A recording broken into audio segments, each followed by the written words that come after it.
My husband became the bank manager and marked the promotion by serving me divorce papers the very same day. I signed without a tear and walked away quietly, while he laughed with his coworkers about shedding dead weight. Years later, he traced me through bank records, finding only the silence of ignored calls and messages. That man looks through you, not at you. My mother's words hung in her kitchen like smoke I couldn't wave away. Thanksgiving dinner was over. The dishes were done. My brother Marcus had left with his wife an hour ago, but Mom had cornered me with that look. The one that said she'd been holding her tongue too long. Mom, that's not. Don't. She twisted the dish towel in her hands, her voice tight with something between worry and anger. Don't defend him to me, Lizzie. I've watched you shrink yourself for 8 years while that man takes and gives nothing back. He's studying for his promotion. Once he gets manager, things will change. Is that what he tells you? She laughed, bitter and sad. Baby, he's already changed. You just haven't noticed you're not part of his future anymore. The words landed like physical blows. I wanted to argue. Wanted to list all the reasons she was wrong. But standing in her kitchen, the same kitchen where she taught me to bake bread and warned me about boys who made big promises, I couldn't find the words. He thanked me last week, I said weakly. Said he couldn't do this without me. And how much did that thank you cost you? Everything. My mornings processing medical bills in a cramped office where the fluorescent lights buzzed constantly and made my head ache.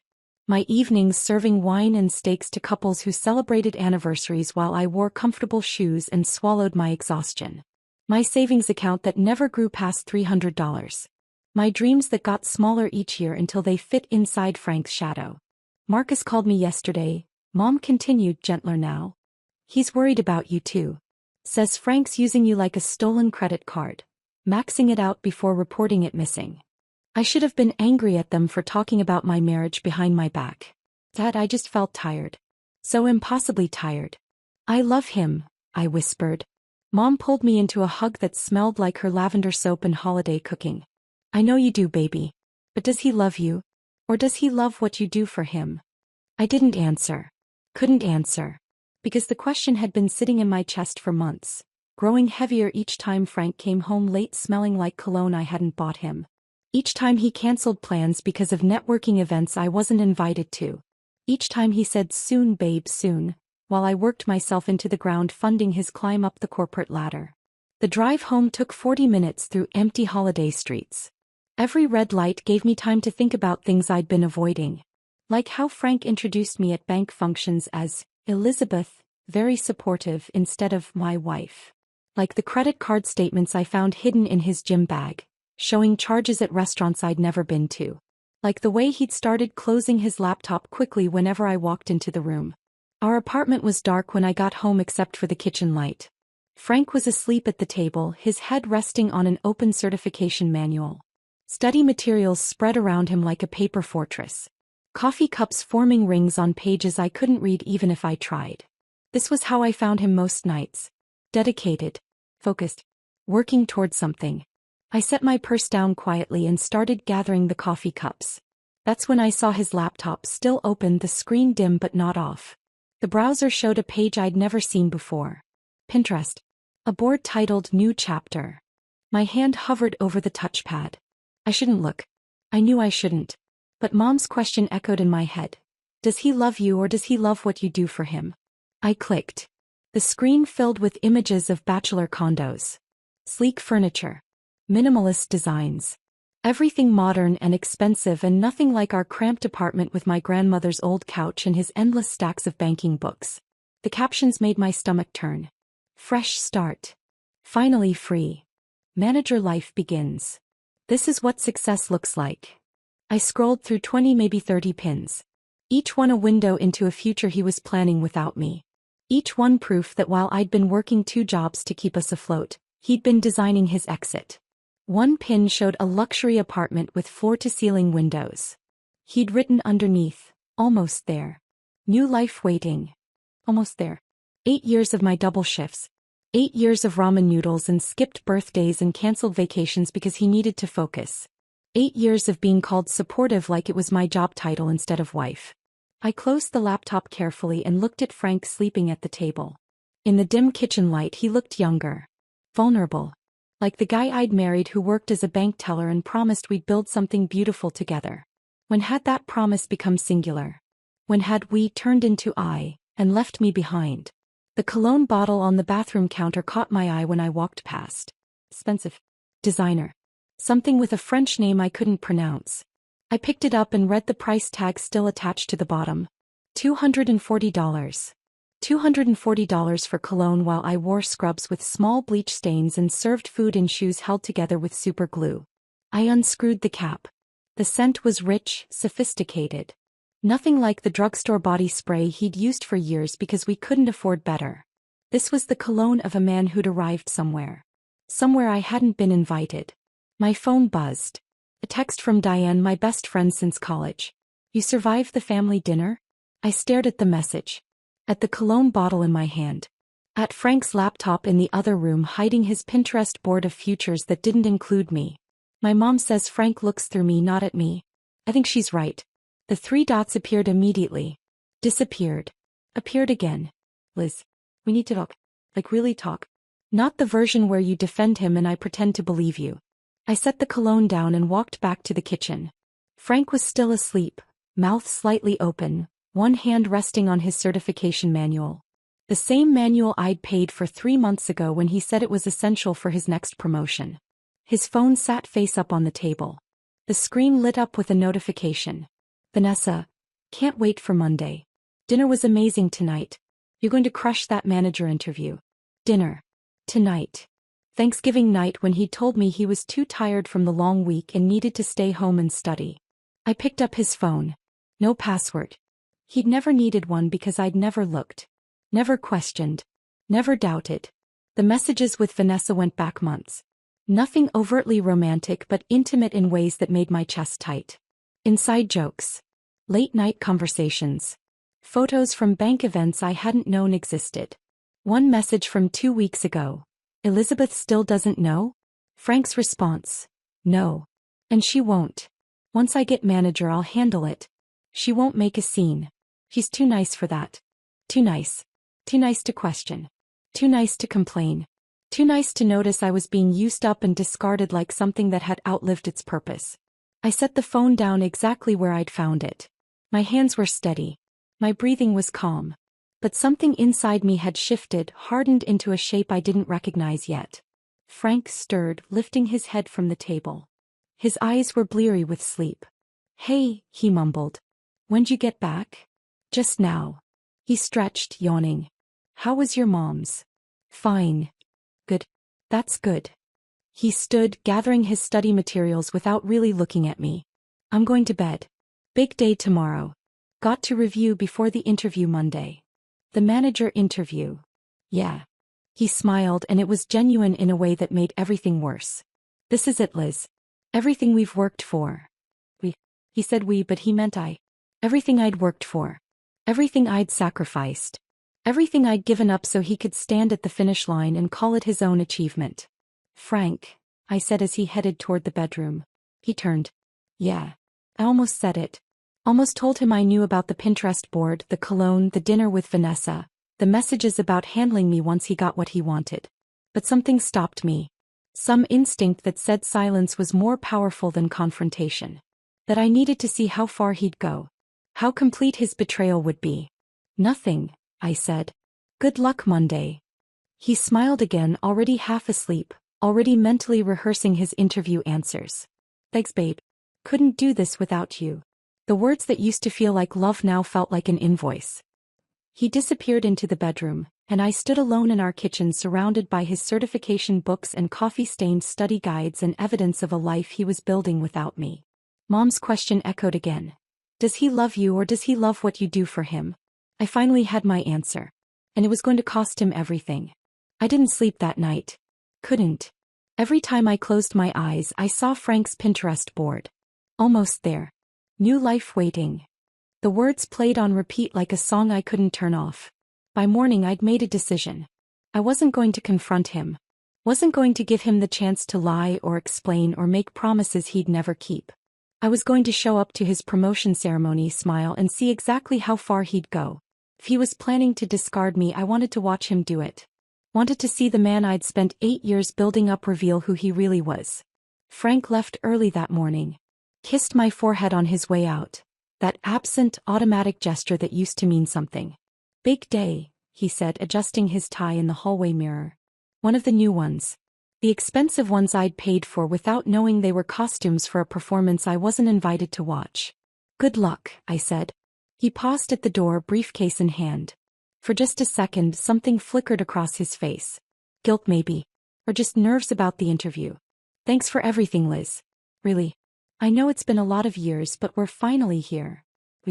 That word again. So easy for him to say. So meaningless. The door closed and I sat alone in our apartment surrounded by his success. The certifications framed on the wall, the banker's desk he'd insisted we buy last year, the closet full of suits I'd funded. Trophies of a victory I'd never share. My phone buzzed. A text from Frank with just an address and a time. 6 p.m. The bank's event space downtown.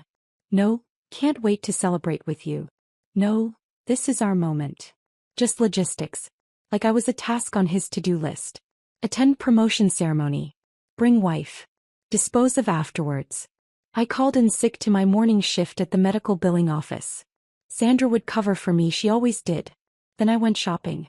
The dress I found wasn't expensive, but it wasn't clearance either. Navy blue, fitted, the kind of thing that made me look like I belonged somewhere nice. I charged it to the credit card Frank didn't know I'd been monitoring. The one where he'd been taking Vanessa to dinner. In the fitting room mirror I barely recognized myself. When had I stopped buying things that made me feel good? When had every purchase become a calculation of what we could afford versus what Frank needed? I practiced smiling in my car before heading to the venue. Not the tired smile I wore at the restaurant. Not the apologetic smile I gave Frank when I asked for anything. A real smile. The kind that didn't reach my eyes but looked convincing enough from a distance. The bank's event space was downtown, all glass and modern architecture. The kind of place that screamed success. Silver balloons spelled out "Congratulations, Frank" across one wall. There was a champagne fountain. A catering spread that probably cost more than my monthly salary. I recognized some faces from previous bank functions. The ones where I'd been introduced as Elizabeth, very supportive, and then promptly forgotten. They were clustered around Frank like he was royalty, laughing at his jokes, toasting his achievement. And there was Vanessa. Sharp suit. Perfect hair. Standing just a little too close to Frank with her hand on his shoulder. The gesture was casual, familiar. The kind of touch that came from months of dinners and late-night conversations and shared secrets about handling inconvenient wives. Frank saw me approaching. His smile faltered for half a second before he recovered, shifting into something I'd never seen before. Professional. Distant. Like I was a client he needed to let down gently. Elizabeth, he said. Not Liz. Not babe. Elizabeth. Formal. Final. Congratulations, I said, my practiced smile firmly in place. You must be so proud. We are, Vanessa interjected, and the "we" made my stomach turn. Frank's worked incredibly hard for this. Frank's worked. Not we've worked. Not Elizabeth and Frank have worked. Just Frank. He has, I agreed, my voice steady.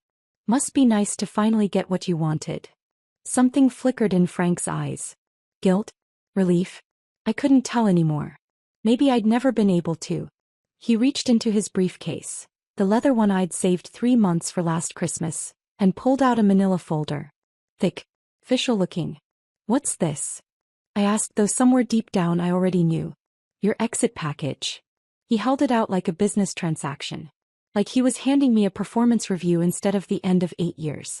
The room's chatter died in sections.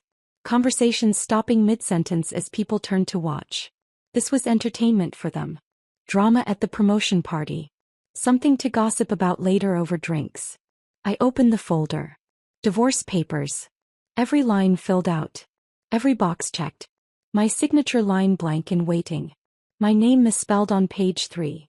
Elizabeth with an Z instead of a Z. 8 years and he couldn't even spell my name correctly on the paperwork ending our marriage. I don't understand, I said, though I understood perfectly. Manager-level positions need appropriate partners. Frank's voice was loud enough for the circle of colleagues to hear. Like he was giving a presentation. I needed you to get here, Elizabeth. You were essential to that process. But now I need someone who can keep pace with where I'm going. Vanessa shifted beside him and I saw it then. The way she looked at him. The way he angled his body toward hers. This wasn't new. This had been happening for months, maybe longer, right under my nose while I worked myself into exhaustion funding his climb. Someone like Vanessa? I asked. Frank had the decency to look uncomfortable. Barely. This isn't about her. This is about us not being compatible anymore. About different life stages. Different life stages. Like I was an old car he'd driven until he could afford the upgrade. A woman I'd never met whispered to the man beside her. Finally, she said just loud enough for me to hear. He's been miserable for years. Miserable. While I'd worked 2 jobs. While I'd paid every bill. While I'd sacrificed every dream so he could chase his. Frank cleared his throat. You're dead weight, Liz. I was carrying you and I can't anymore. Not where I'm going. Dead weight. The room spun for just a second. Not from shock. I'd known this was coming the moment I saw his Pinterest board. But hearing him say it out loud in front of all these people with Vanessa standing right there looking sympathetic. Something inside me didn't break. It crystallized into something hard and cold and clear. I looked at the faces around me. Some pitying. Most amused. All of them complicit in this public execution Frank had orchestrated. This was intentional. He'd done this here now in front of his colleagues, to make sure I wouldn't make a scene. Wouldn't fight back. Would be too humiliated to do anything but slink away quietly. He'd called me too nice in his text to Vanessa. Too nice to question. Too nice to complain. He was right about one thing. I was done being nice. I reached into my purse and pulled out the pen I'd brought. The one I'd intended to use signing mortgage paperwork for a house we'd never buy. My hand was steady. My breathing was calm. I signed every page without reading a single word. My signature clear and firm and final. Frank blinked. What, you're not going to fight you? Beg you to reconsider? Make a scene? I set the completed papers on the gift table next to a bottle of champagne someone had brought. Why would I do that, Frank? You just told me I'm dead weight. Why would I want to stay attached to someone who sees me as a burden? The room had gone completely silent now. Even the catering staff had stopped moving. Congratulations on your promotion, I said, my voice clear enough for everyone to hear. And congratulations on being single. I'm sure you and Vanessa will be very happy together. At least until she realizes you're the kind of man who uses people up and throws them away when they're no longer useful. Vanessa's face went pale. Frank opened his mouth, then closed it again. I grabbed a handful of bacon-wrapped shrimp from a passing server's tray. These look expensive. Thanks for the send-off meal. Then I walked toward the exit. Chin up. Shoulders back. Every step measured and deliberate. Behind me the whispers erupted. Vanessa's voice rose above the others. Did she just? I didn't turn around. Didn't give them the satisfaction of seeing my face. Didn't let them see that my hands were shaking or that my chest felt like it was caving in. Outside, the evening air was cool against my face. I realized I'd been holding my breath. Holding it for 8 years, maybe longer. I got in my car and drove. Not home. I couldn't go back to that apartment full of Frank's things and my sacrifices. I drove to the nearest grocery store parking lot and sat there in my new dress, eating expensive bacon-wrapped shrimp while my marriage dissolved in a conference room 2 miles away.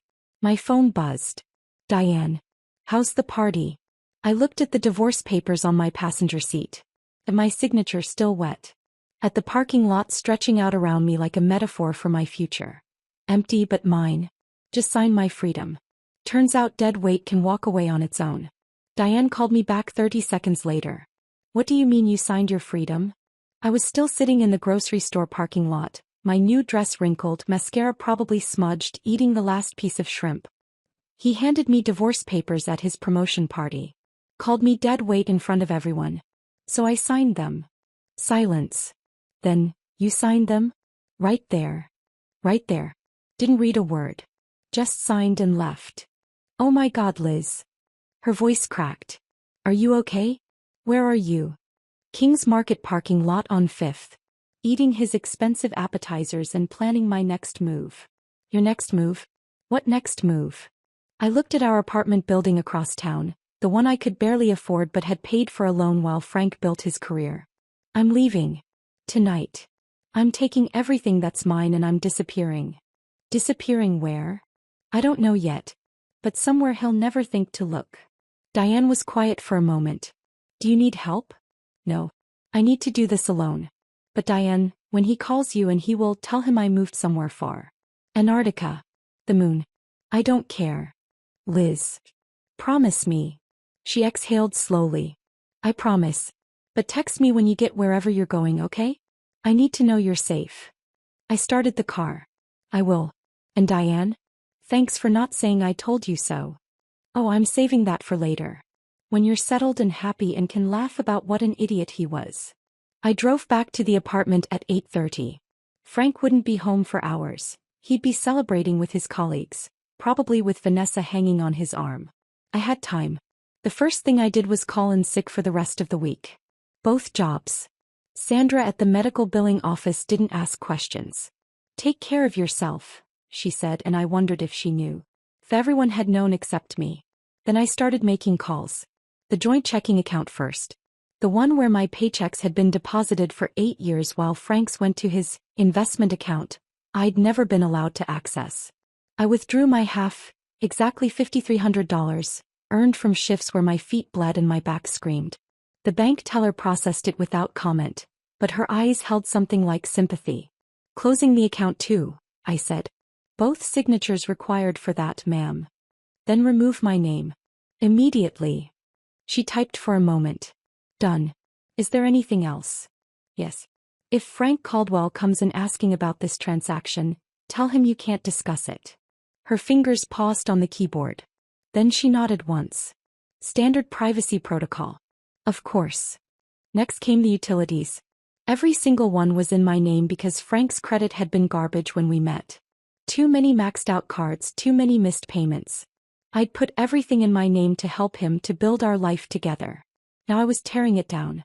Electricity disconnection scheduled for tomorrow morning. The representative asked if I was sure. Completely sure, I said. Internet cancelled. Water service terminated. Even the premium cable package Frank used to watch financial news every morning. Gone. I wanted him to come home to darkness. To silence. To understand what it felt like when your foundation disappeared without warning. The health insurance was next. My plan through the medical billing office covered both of us. I called HR, explained I was getting divorced and requested Frank's immediate removal. That takes effect at the end of the month, the woman said. Can you make it sooner? Technically, divorce is a qualifying life event. I can process it as of today if you have documentation. I took a photo of the divorce papers Frank had given me and emailed it. Sending now. Received. Okay, Mr. Caldwell will be removed from coverage as of today.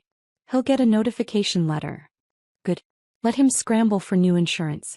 Let him feel what it's like when someone pulls the safety net without asking. By midnight I was packing. Not everything, just what mattered. My grandmother's jewelry box, the one with her wedding ring I'd planned to pass down to my own daughter someday. My mother's china, the set she'd given me when Frank and I got married, each piece wrapped carefully in newspaper. That's when I found the credit card statement. It was stuffed in Frank's gym bag, crumpled like he'd meant to throw it away but forgot. I smoothed it out on the kitchen table and read through the charges. Hotels. 3 different ones over the past 4 months. All in our city. All on nights when Frank said he was working late. Restaurants I'd never been to. Dates I remembered clearly because I'd been working double shifts while he was supposedly networking. Jewelry store. $1,500. I'd never received jewelry from Frank. Not for our anniversary, not for my birthday. But someone had. My hands were steady as I photographed every page. Then I kept looking. In his desk drawer I found receipts. Dinner receipts with 2 entrees, 2 drinks, 1 dessert to share. Movie tickets, he told me he was at a financial conference that weekend. A hotel room service bill from the night of his assistant manager promotion.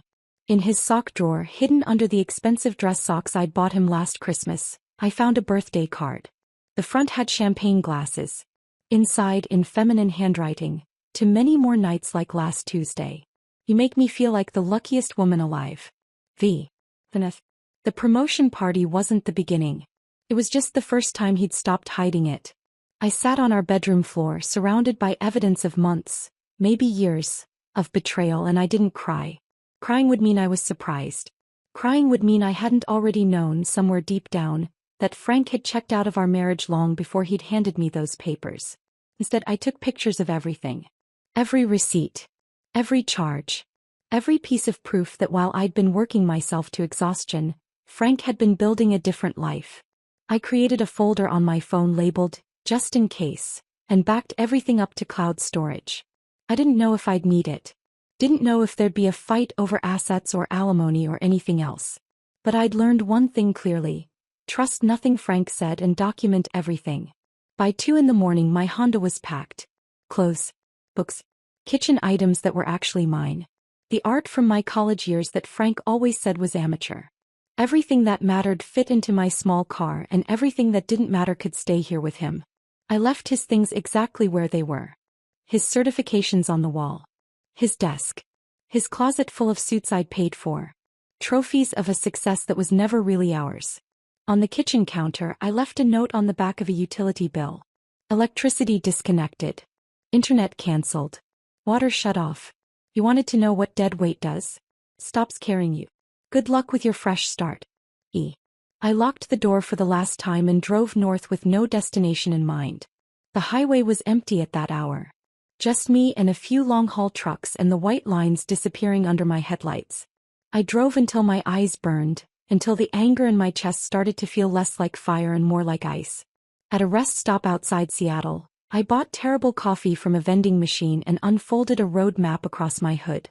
The sky was just starting to lighten, that pre-dawn gray that makes everything look unreal. Seattle. The name stood out on the map. Big enough to disappear into. Far enough that Frank would never casually run into me. Different enough that I could build something new without his shadow following me. I pulled out my phone and called Diane from the payphone outside the rest stop. My cell phone would have GPS. I wasn't taking chances. "It's me," I said when she answered, voice thick with sleep. "Liz? Where are you?" "Frank's been calling everyone. Your mom Marcus me. He sounds frantic." "Good. Tell him I moved to Alaska. Or Europe. Tell him I joined a commune or became a park ranger.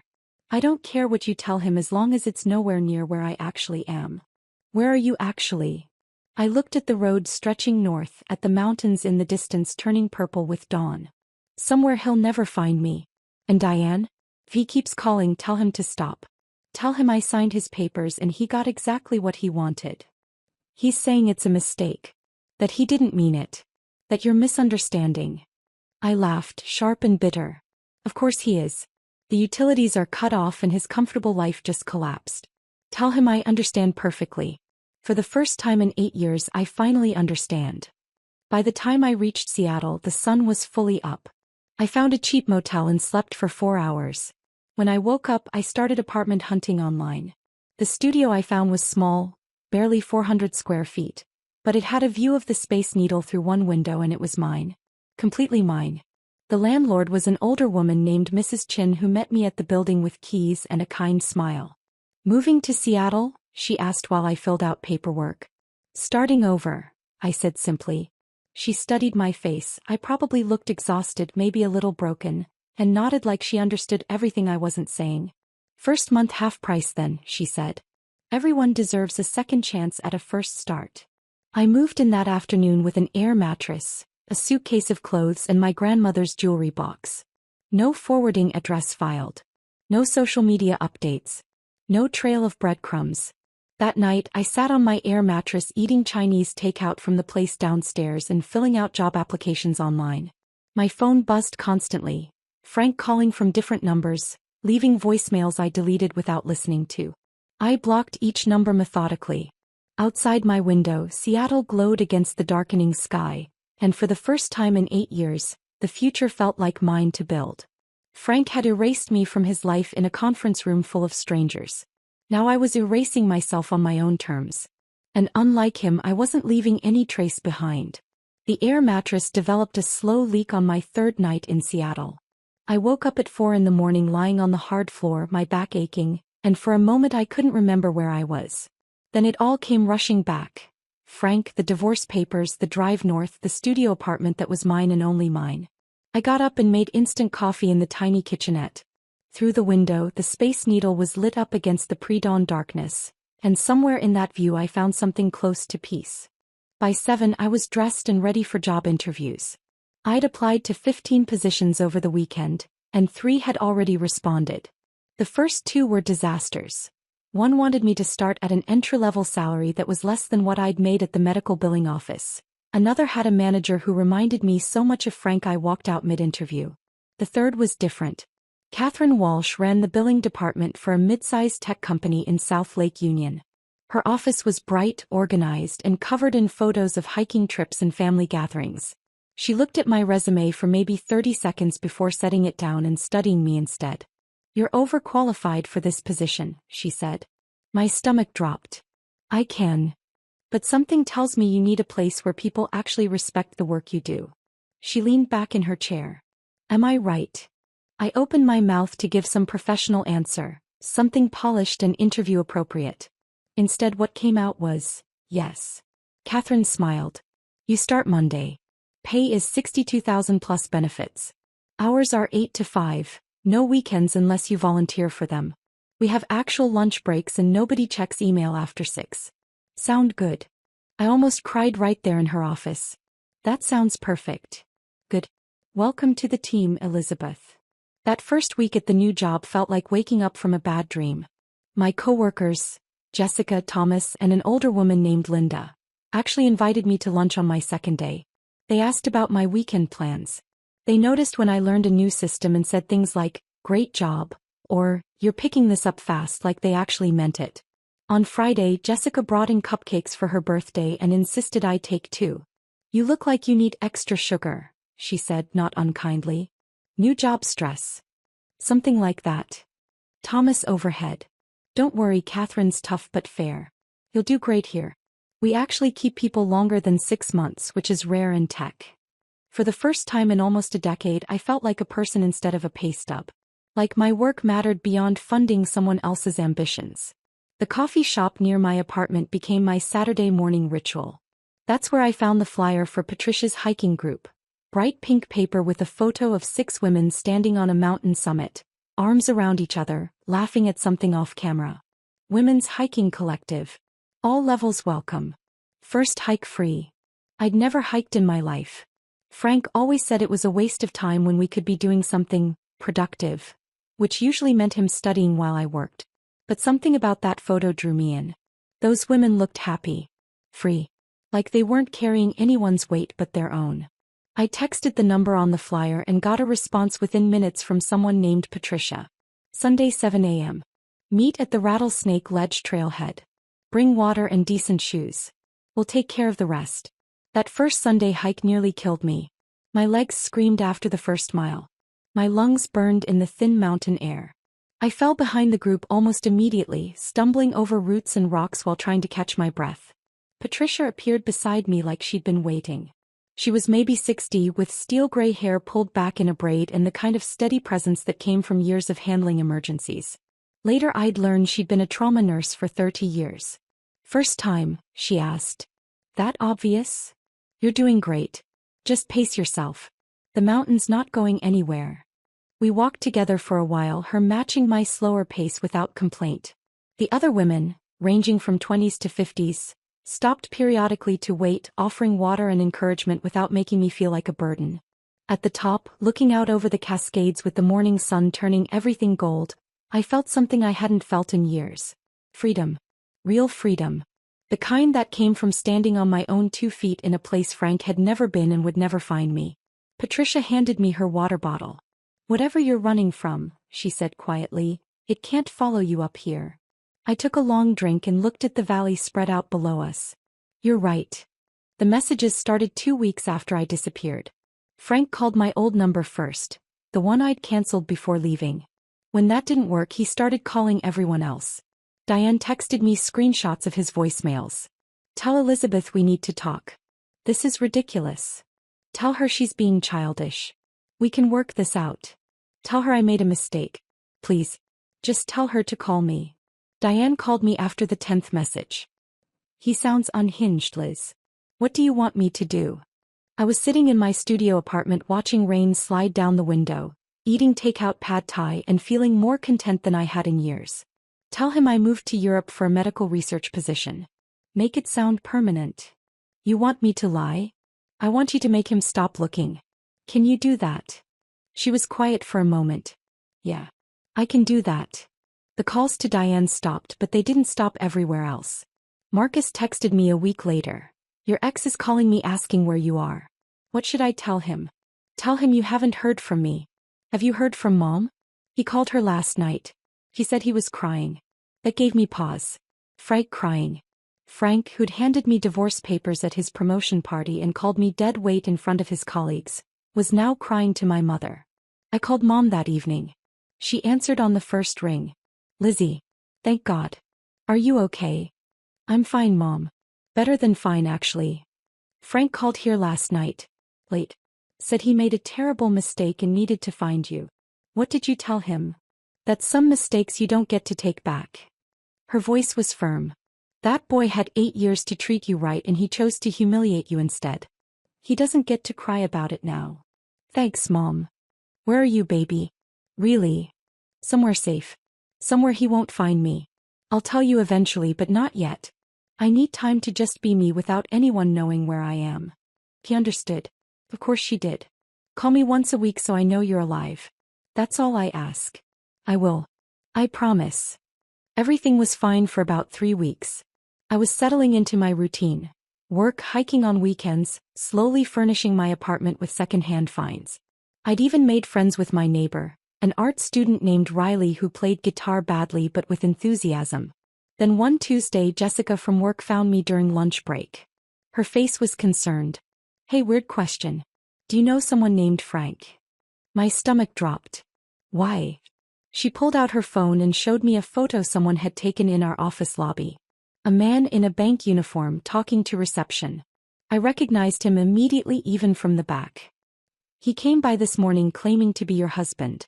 Said there was a family emergency and he needed your contact information.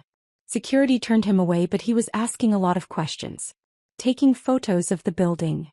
The pad thai I'd eaten for lunch turned to lead in my stomach. What kind of questions?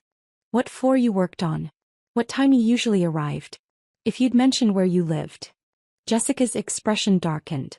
Our receptionist got weird vibes and called security. Is this guy stalking you? I set down my coffee carefully. We're divorced. Or divorcing.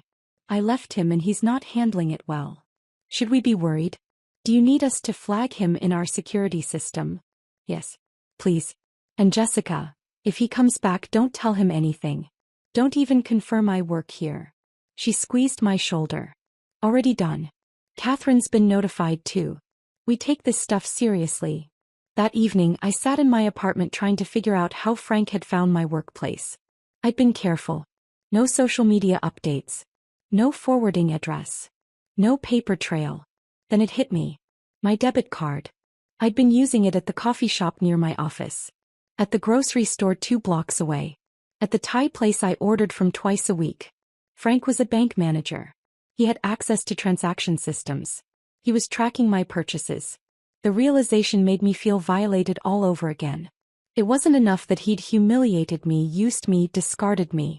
Now he was using his professional access to hunt me down like I was some kind of asset he'd misplaced. I opened a new account at a different bank the next morning. Transferred every cent, closed the old account completely. Then I called the lawyer whose card Catherine had given me during my first week. Just in case, she'd said. Michelle Reeves picked up on the second ring. Reeves Law. How can I help you? My ex-husband is using his position as a bank manager to track my debit card transactions. He showed up at my workplace. Is that legal? Her voice sharpened. No. That's called data privacy violation and it's a federal offense. How certain are you that's what he's doing? Very certain. He's a manager at First National. I've changed banks, but I need to know what else I can do. Document everything. Every time he contacts you or shows up somewhere. Every call, every message, every sighting. We'll need that for a restraining order. She paused. And Elizabeth? What he's doing isn't just creepy. It's criminal. We're going to stop him. I hung up and looked around my small studio apartment. My safe space, my fresh start. Frank had taken 8 years of my life. He'd taken my savings, my dreams, my sense of self-worth. But he wasn't taking this. He wasn't taking my future. I pulled out my phone and started documenting everything, starting with the day he'd handed me those divorce papers and called me dead weight. Frank wanted to find me? Fine. Let him find out what happened when dead weight finally stopped carrying you and started fighting back. The documentation took me 3 days to complete. Every voicemail Frank had left on Diane's phone. Every text to Marcus. Screenshots of my closed bank account with timestamps showing when I'd drained my half. Photos of his workplace appearance that Jessica had taken. The lawyer's contact information sat in my phone like a safety net I hoped I wouldn't need. But documenting Frank's stalking meant reliving it. And by the 3rd day I was exhausted in a way that had nothing to do with lack of sleep. Saturday morning I walked to the bookstore coffee shop on Pine Street. The one place in Seattle that had become mine. Not mine and Frank's. Not somewhere I went because I had to. Just mine. I ordered my usual overpriced latte and found my spot by the window where I could watch the rain and pretend to read while actually just existing without purpose or pressure. The shop was more crowded than usual. Every table full. People hunched over laptops or books or conversations that looked important. "Excuse me, is this seat taken?" I looked up. The man standing there was maybe my age, with dark hair that needed a trim and glasses slightly fogged from the rain outside. He held a coffee in one hand and a worn paperback in the other.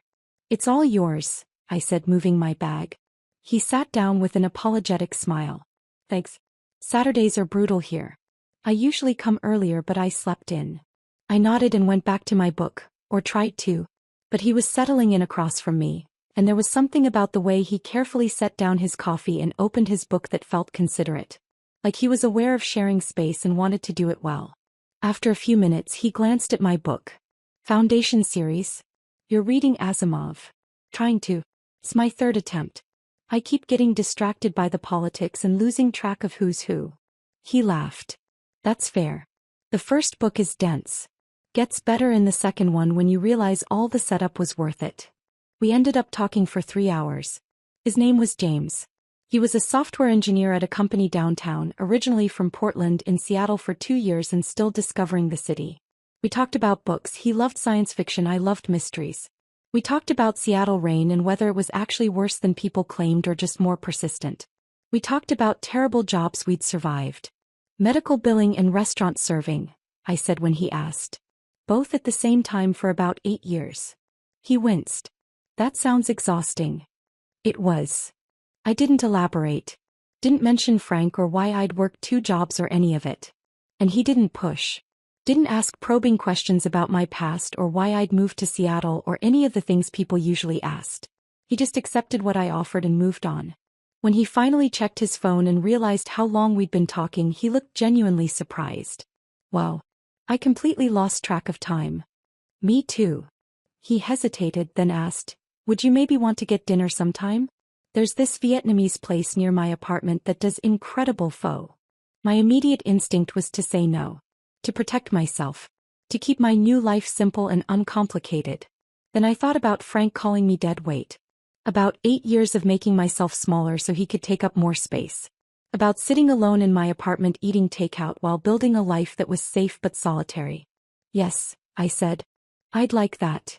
James's face lit up. "Really? Great. Can I get your number?" We exchanged numbers and he left with a wave and that same apologetic smile. I sat alone at the table for another hour, my coffee long cold, wondering what I'd just agreed to. Dating James felt like learning I'd been speaking the wrong language my entire adult life. On our first dinner date, when the check came, he reached for it automatically. I reached for it at the same time, the reflex of 8 years paying for everything. Our hands collided over the leather folder. "I've got this," he said. "We can split it." He looked genuinely confused. "Is that what you want? Because I asked you out so I figured I'd pay. But if you'd rather split, that's fine too." The question threw me. Frank had never asked what I wanted. He'd just assumed I'd handle it, and I had. "Split is good," I said. "Okay." He pulled out his card for half without any resentment or calculation about whose entree cost more. Our 3rd date was a hike. One of Patricia's easier trails that I'd mentioned during dinner.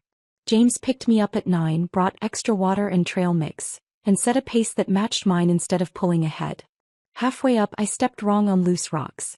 My ankle rolled and I went down hard, catching myself on my hands. Pain shot up my leg sharp enough to make my eyes water. Liz. Are you okay? James was beside me immediately, kneeling in the dirt trail. I tried to stand and winced. I think I twisted something. He helped me sit properly and carefully rolled up my pant leg to check the swelling. His hands were gentle, methodical. It's not too bad. Can you put weight on it? I tried. Barely. Not really. Frank would have sighed. Would have made some comment about how this ruined the hike or how we should have stayed home. I braced myself for it. Instead, James said, looks like we're taking the scenic route back. Slow and steady. He took my backpack and added it to his. Lean on me. We'll get you down. It took us twice as long to get back to the parking lot. James made terrible jokes the entire way. Why couldn't the bicycle stand up by itself? What do you call a bear with no teeth? Dad joked so bad I couldn't help laughing despite the pain. At his apartment, he set me up on his couch with ice and pillows and put on an old movie neither of us had seen. Comfort and distraction, he said. Best treatment for minor injuries. Sitting there with my ankle elevated, watching a movie I'd never remember the plot of, I realized something that made my chest tight. I felt safe. Actually safe. Not anxious about being a burden or worried about saying the wrong thing or calculating how much this inconvenience would cost me later. James caught me watching him instead of the screen. You okay? Need more ice? No. I'm good. This is good. I meant it more than he could know. The months that followed felt like living in color after years of grayscale. James and I fell into an easy rhythm. Dinners where we actually split checks. Weekend hikes with Patricia's group where he became a favorite because he always volunteered to carry the extra water. Quiet evenings at his place or mine where we cooked together and the cleanup was shared without discussion. He met my Seattle friends. Jessica from work, Patricia from hiking, Riley from next door. He fit in seamlessly, making everyone laugh, asking genuine questions, being present in a way Frank never had been. 6 months after I'd first walked into Seattle, I was reading at my usual coffee shop spot when someone sat down across from me without asking. I looked up, half expecting James, and froze. Frank. He looked terrible. His suit was wrinkled like he'd slept in it. His eyes were red-rimmed and hollow. His hands shook around the coffee cup he was holding. Elizabeth. My name came out rough like he'd been rehearsing it. Every instinct screamed at me to run. To grab my things and leave before he could say whatever he'd come here to say. But something made me stay. Curiosity maybe. Or the need to face him now that I was strong enough to do it without breaking. Frank. I closed my book carefully. How did you find me? I've been looking for months. I hired someone. I needed to talk to you. You hired someone to find me. The words tasted bitter. You know that's called stalking, right? I know. I know it is. But Elizabeth, I made a mistake. The biggest mistake of my life. I studied him across the table. The man I'd spent 8 years sacrificing for. The man who'd called me dead weight in front of his colleagues. He looked diminished somehow. Smaller. What do you want, Frank? I want to explain. I want. His voice cracked. I need you to understand what happened. The pressure. The expectations. Vanessa was in my ear telling me I needed a different kind of partner for my new position. Someone more polished. More than me, I finished. Someone who wasn't working 2 jobs to pay your bills. No. That's not. She was wrong. I was wrong. God, Liz, I was so wrong. He reached across the table like he might take my hand. I moved mine to my lap. I need you. Everything fell apart without you. The apartment. The bills. My life. I can't do this alone. There was the truth underneath all his apologies. You don't need me, Frank. You need what I did for you. My voice was steady. Come. You need someone to pay your bills and manage your life and make you feel successful. You need an employee, not a wife. That's not true. I love you. No. You love what I gave you. There's a difference. I stood and gathered my things. And just so you know, that position has been permanently filled. By Tobadi. I'm not anyone's support system anymore. Frank stood too desperate now. Please. Can we just talk? Really talk? I'll do better. I'll be better. Just give me a chance to prove. I'm engaged, Frank. The color drained from his face like I'd pulled a plug. He actually stumbled back a step. You're what? Engaged. To someone who actually sees me as an equal. Who doesn't think partnership means one person doing all the work while the other one takes all the credit. But the divorce isn't. The divorce was final 2 months ago. You got the paperwork. I know because I had to sign mine too.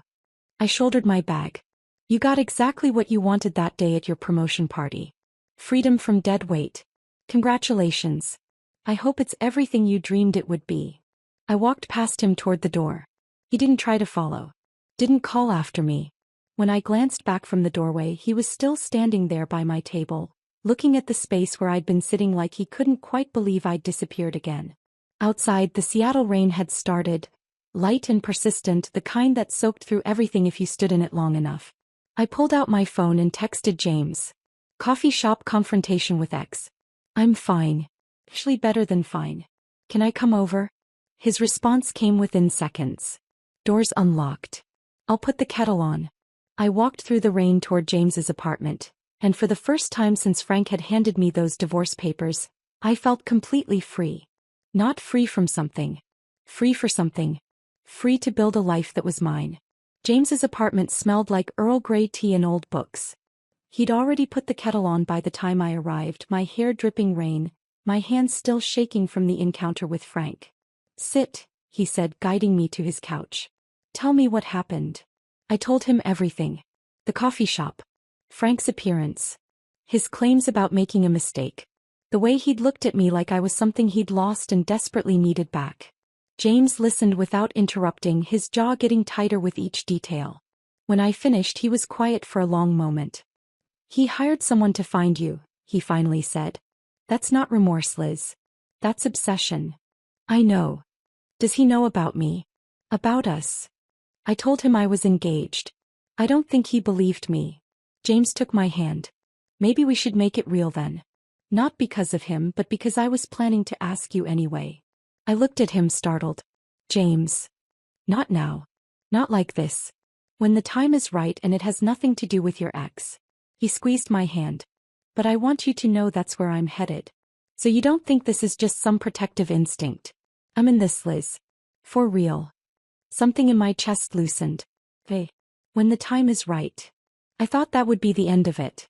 That Frank would accept reality and disappear back to whatever life he'd built without me.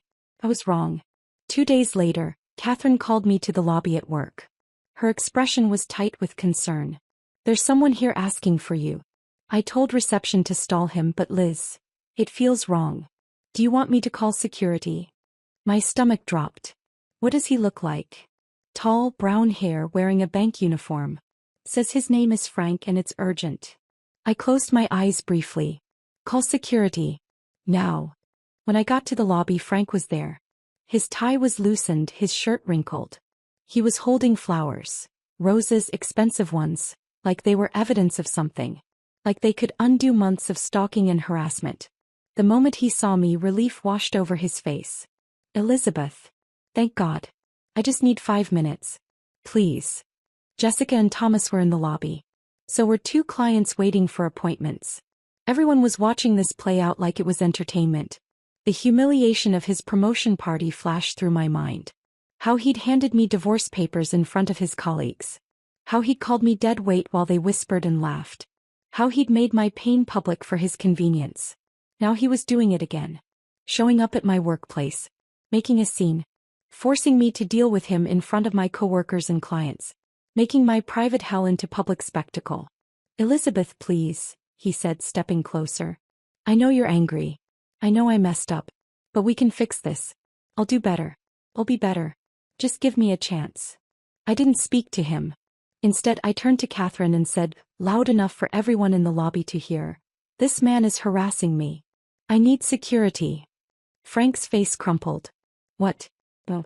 Liz, that's not. I'm just trying to talk to you. You hired someone to track me down after I left the state. You showed up at a coffee shop 6 months after our divorce. Now you're at my workplace disrupting my professional life. That's not talking. That's stalking. 2 security guards emerged from the elevator. Frank looked at them, then back at me, desperation making him wild. You can't do this, he said as they approached. I love you. Doesn't that mean anything? No, I said simply. It doesn't. Not anymore. I already did, I replied, my voice steady. The same way you did it to me. Publicly. Remember? At your promotion party when you handed me divorce papers and humiliated me in front of everyone you worked with? This is what that feels like, Frank. This is what it's like when someone makes your pain into a spectacle. The guards took his arms. Frank didn't resist, but he kept staring at me like I was speaking a language he couldn't understand. I'm sorry, he said as they led him toward the exit. I'm so sorry, Liz. For everything. I know you are. But sorry doesn't fix what you broke. After they escorted him out, Catherine put a hand on my shoulder. Are you okay? Not really. But I will be. That night I couldn't sleep. I kept thinking about Frank's face in the lobby. The flowers he'd dropped when security took him. The way he'd said he loved me like that made everything okay. At 2 a.m, I got up and spread everything on my kitchen table. Every piece of evidence I'd been collecting. Credit card statements showing hotel charges. Vanessa's birthday card. Screenshots of blocked calls, I counted them. 247. Records from my old bank showing his manager-level access viewing my transaction history after I'd closed the account. Photos Jessica had taken of him in our lobby before security arrived. James came over at 7 looking exhausted. He'd been up late working but came straight from home when I texted. This is stalking, he said quietly, looking at the evidence spread across my table. This is also identity fraud. Data breach. Harassment. Liz, this isn't just creepy ex-boyfriend behavior. These are crimes. I know. You need a restraining order. Today. And you need to report what he did with the bank systems. I've been avoiding it because I didn't want to be tied to him anymore. Didn't want more court dates and lawyers and having to see him. James took my hand. I get that. But he's not going to stop. He showed up at your work. What's next? Your apartment? What if he follows you somewhere you're alone? The thought made my skin crawl. Hey. I'll call a lawyer. Michelle Reeves had kind eyes and zero patience for nonsense. She listened to my story without interrupting, taking notes on a legal pad. When I finished, she set down her pen and looked at me directly. Your ex-husband has committed multiple felonies. Using his position to access your financial records is a federal crime. Showing up at your workplace after being told to stop is harassment. Hiring someone to track you across state lines escalates this into something much more serious. What do? We file for a restraining order immediately. Today. And I'm strongly recommending you file a complaint with the State Banking Commission. What he did with customer data systems isn't just unethical. It's a violation that could cost him his license. My hands were shaking. Will I have to see him? In court. Yes. For the restraining order hearing. But I'll be with you and it's usually brief. The judge reviews the evidence and makes a ruling. And the Banking Commission? That's a separate investigation. You'll give a statement, provide evidence, and they'll handle it from there. Frank will be suspended pending the investigation. If they find wrongdoing, and based on what you've told me they will, he'll face termination and a permanent mark on his professional record. I thought about Frank's face when he'd been promoted to manager. The pride. The certainty that he'd finally made it. That glass office had been his dream, the thing he'd sacrificed our marriage for. Now I was about to take it away. Do it, I said. File everything. The complaint to the Banking Commission required a formal statement. I sat across from an investigator named Peterson, mid-50s, tired eyes, the expression of someone who'd seen every variation of corporate misconduct. Walk me through the timeline, he said, pen ready. I did. From the moment I'd noticed Frank tracking my debit card purchases to his appearance at my workplace. Peterson's expression grew darker with each detail. Did Mr. Caldwell have legitimate business reasons to access your accounts? No. We were divorced. He was using his manager access to track my location. And you have proof of this? I showed him the documentation. Peterson photographed each page. Miss Caldwell. It's just Elizabeth now. I went back to my maiden name. Miss Harper then. What Mr. Caldwell did is a serious violation of federal privacy laws. He'll be immediately suspended pending investigation. If our findings confirm what you've reported, and I have no reason to doubt they will, he'll be terminated and reported to federal regulators. He won't work in banking again. Good, I said and meant it. The restraining order hearing was 3 days later. Frank showed up in a suit that looked like he'd slept in it. His public defender was young, overwhelmed, clearly underpaid and overassigned. The judge was a woman in her 60s with steel-gray hair and an expression that suggested she'd heard every excuse. She reviewed my evidence in silence. The call logs, the tracked transactions, the workplace visit. When she looked up, her face was hard. "Mr. Caldwell," she said, "you've used your professional position to stalk your ex-wife across state lines. You've shown up at her place of employment despite being asked to stop. You've made hundreds of unwanted contact attempts. This behavior is obsessive, illegal, and deeply concerning." "Your Honor, I was just trying to," Frank started. "You were just trying to control someone who left you," the judge interrupted. "That's what stalking is, Mr. Caldwell. Control disguised as love." She granted the restraining order immediately. 500 feet minimum distance. No contact of any kind.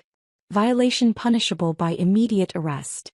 As we left the courthouse, Frank tried to approach me one more time. 2 bailiffs blocked him before he got within 20 feet. "She's not your wife anymore," one said flatly. "And she's not your problem to solve. Go home, Mr. Caldwell." Frank looked at me over the bailiff's shoulder.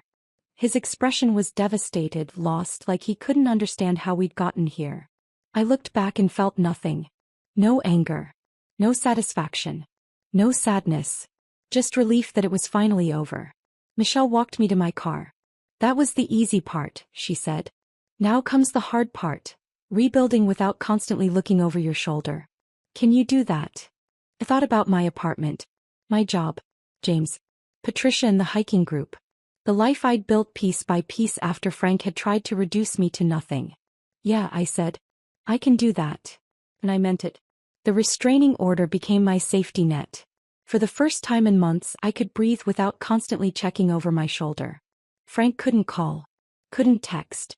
Couldn't show up at my work or my apartment or anywhere I existed. For 3 months, silence. Then Diane called. "Liz, you need to hear this." Her voice was strange, not quite happy, not quite sad. "Frank got suspended from the bank." I was at my desk at work, halfway through processing a complicated billing dispute. Suspended. The Banking Commission investigation. They found everything. Unauthorized access to customer data. Privacy violations. The works. She paused. "He's being fired, Liz. Not reassigned. Not allowed to resign quietly. Terminated.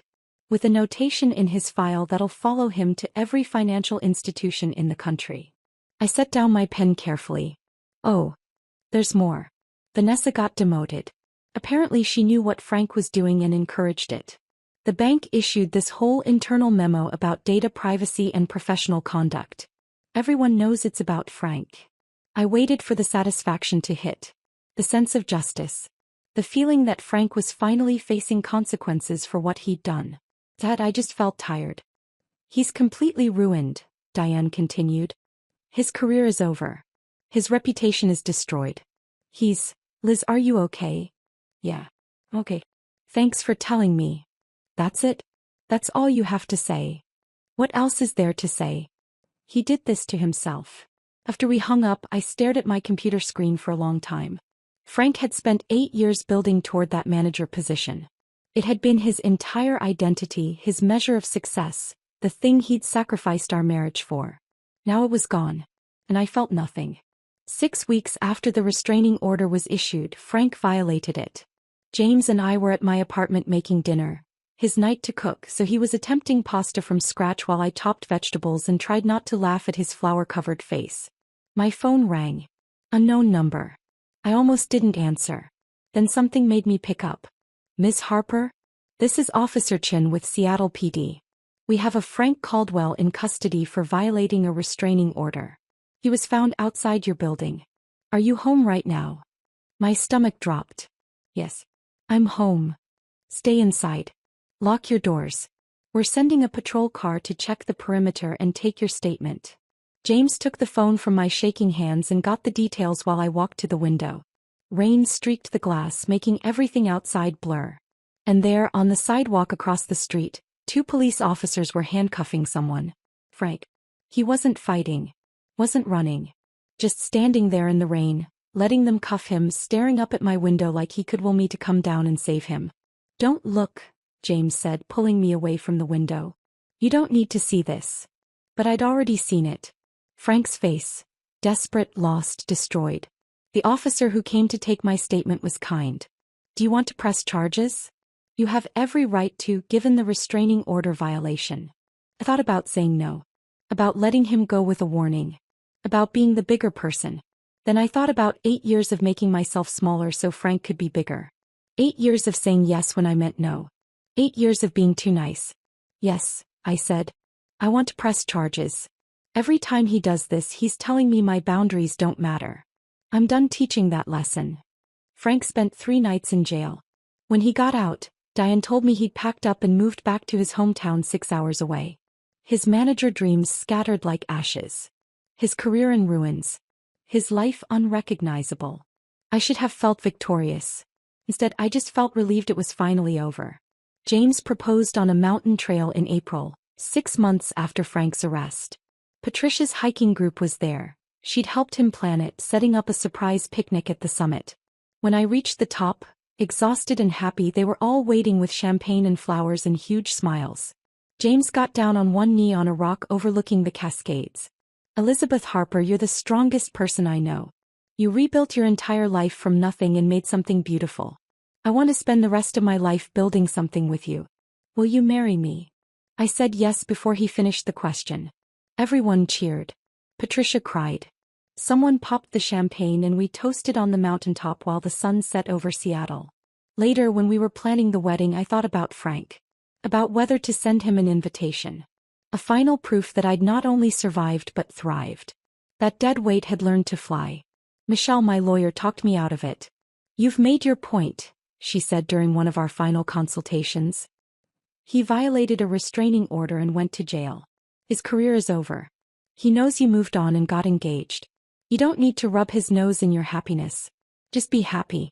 That's the best revenge. He was right. Frank didn't deserve a seat at my new beginning, not even as a ghost haunting the periphery. But I did send an announcement to his parents. They'd been kind people. His mother had called me after the divorce to apologize for her son's behavior. His father had sent a card saying he was ashamed of how Frank had treated me. His mother wrote back within a week. You deserved better than what Frank gave you. I'm glad you found it. Be happy, Elizabeth. That's all we ever wanted for you. The note was brief, but it closed a door I hadn't realized was still open. Frank's parents understood. They didn't excuse him or ask me to forgive him. They just acknowledged the truth and wished me well. That felt like enough. The rest of Frank's story came to me through the grapevine. Bits and pieces from Diane, from mutual acquaintances, from his mother's occasional updates. He was working at a small credit union in his hometown. A job processing loan applications, nowhere near management, lucky to get hired at all given the notation on his record. He was living in a rental apartment, driving a car held together with duct tape and prayers. And Vanessa, the woman he'd left me for, the one who'd told him he needed a more appropriate partner, had married him 6 months after our divorce. They'd lasted 11 months before she filed for divorce, citing financial irresponsibility and emotional unavailability. The irony wasn't lost on me. Frank had thrown away 8 years with someone who'd supported him unconditionally, chasing someone who left the moment things got hard. He burned through his savings, Diane reported during one of our calls. She still kept tabs on Frank through work connections. Had to move in with his parents for a while. His dad got him the credit union job. That's rough, I said and meant it. Not because I felt sorry for Frank, but because anyone's life falling apart was rough to watch, even from a distance. He asks about you sometimes, Diane added carefully. Wants to know if you're happy. I looked around my apartment. Mine and James's now, since he'd moved in last month. Our hiking gear by the door. Our shared bookshelf. Photos from Patricia's group covering the fridge. A life we'd built together, equal parts his and mine. Tell him yes, I said. Tell him I'm happy in a way he'll never understand. And then tell him to stop asking. Because that was the truth. I was happy. Not happy because Frank's life had fallen apart. That brought me no joy. Just happy because I'd finally built a life that was mine. Where I wasn't carrying anyone. Where I wasn't dead weight or support system or ATM with legs.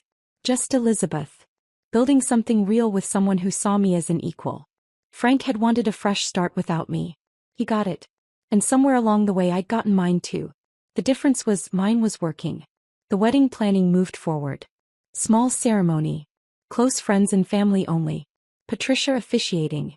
James's software engineer friends mixing with my hiking group and my coworkers from the tech company. No ghosts invited. No past haunting the periphery. Just a future we were building together one day at a time with no one carrying more weight than they should. And if Frank heard about it through the grapevine and realized what he'd lost, well, that wasn't my problem anymore.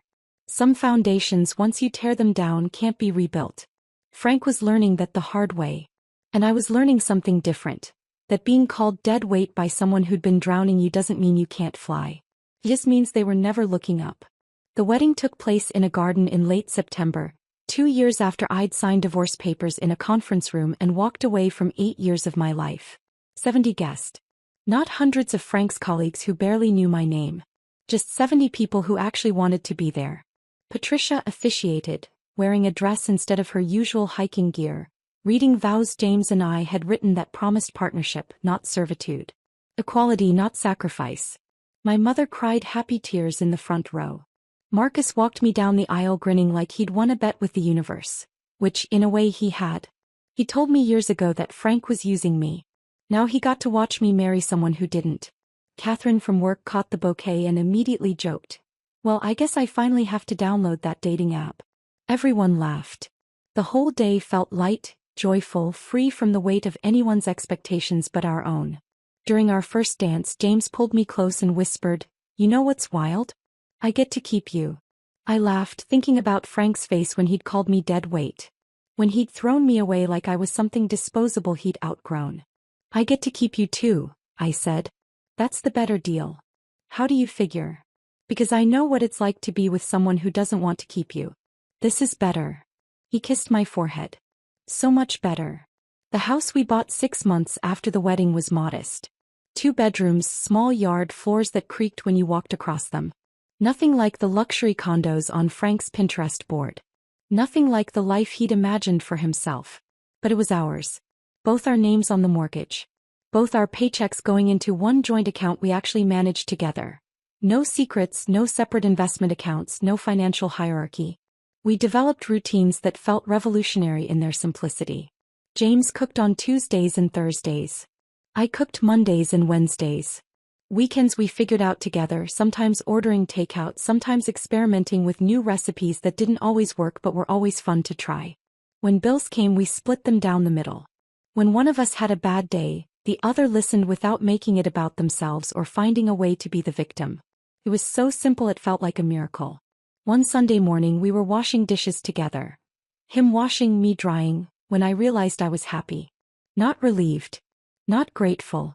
Not recovering. Just happy. "Is this normal?" I asked. James handed me a plate. "Is what normal?" "This. Feeling like we're on the same team. Like we're partners instead of one person carrying the other." He dried his hands and pulled me close, soap suds still on his shirt. "I think it's normal for people who actually love each other. Maybe that's what you never had with Frank." I rested my head against his chest. I thought love meant sacrifice. Meant working yourself to death so the other person could succeed. That's not love. That's servitude. He kissed the top of my head. Love is what happens when 2 people decide to build something together. Equal weight. Equal voice. Equal effort. When did you get so wise? I had a good teacher. You taught me what not to do by telling me what Frank did. 2 years after the wedding, Catherine announced her retirement. She called me into her office on a Tuesday afternoon, her expression unreadable. "I'm recommending you for my position," she said without preamble. "Billing director. The executive team wants to interview you next week." My stomach dropped. "Catherine, I don't know if I'm ready." "You're ready. You've been ready for months. The question is whether you believe it." The interview was intimidating. 3 executives asking rapid-fire questions about leadership philosophy, conflict resolution, department management. Questions designed to see how I handled pressure. One of them, a woman named Dr. Carson, asked, "What have you learned from your previous work experience that would inform your leadership style?" Thought about Frank. About 8 years of being called supportive like it was a limitation instead of a strength. About working 2 jobs while he studied. About being introduced as helpful, never as equal.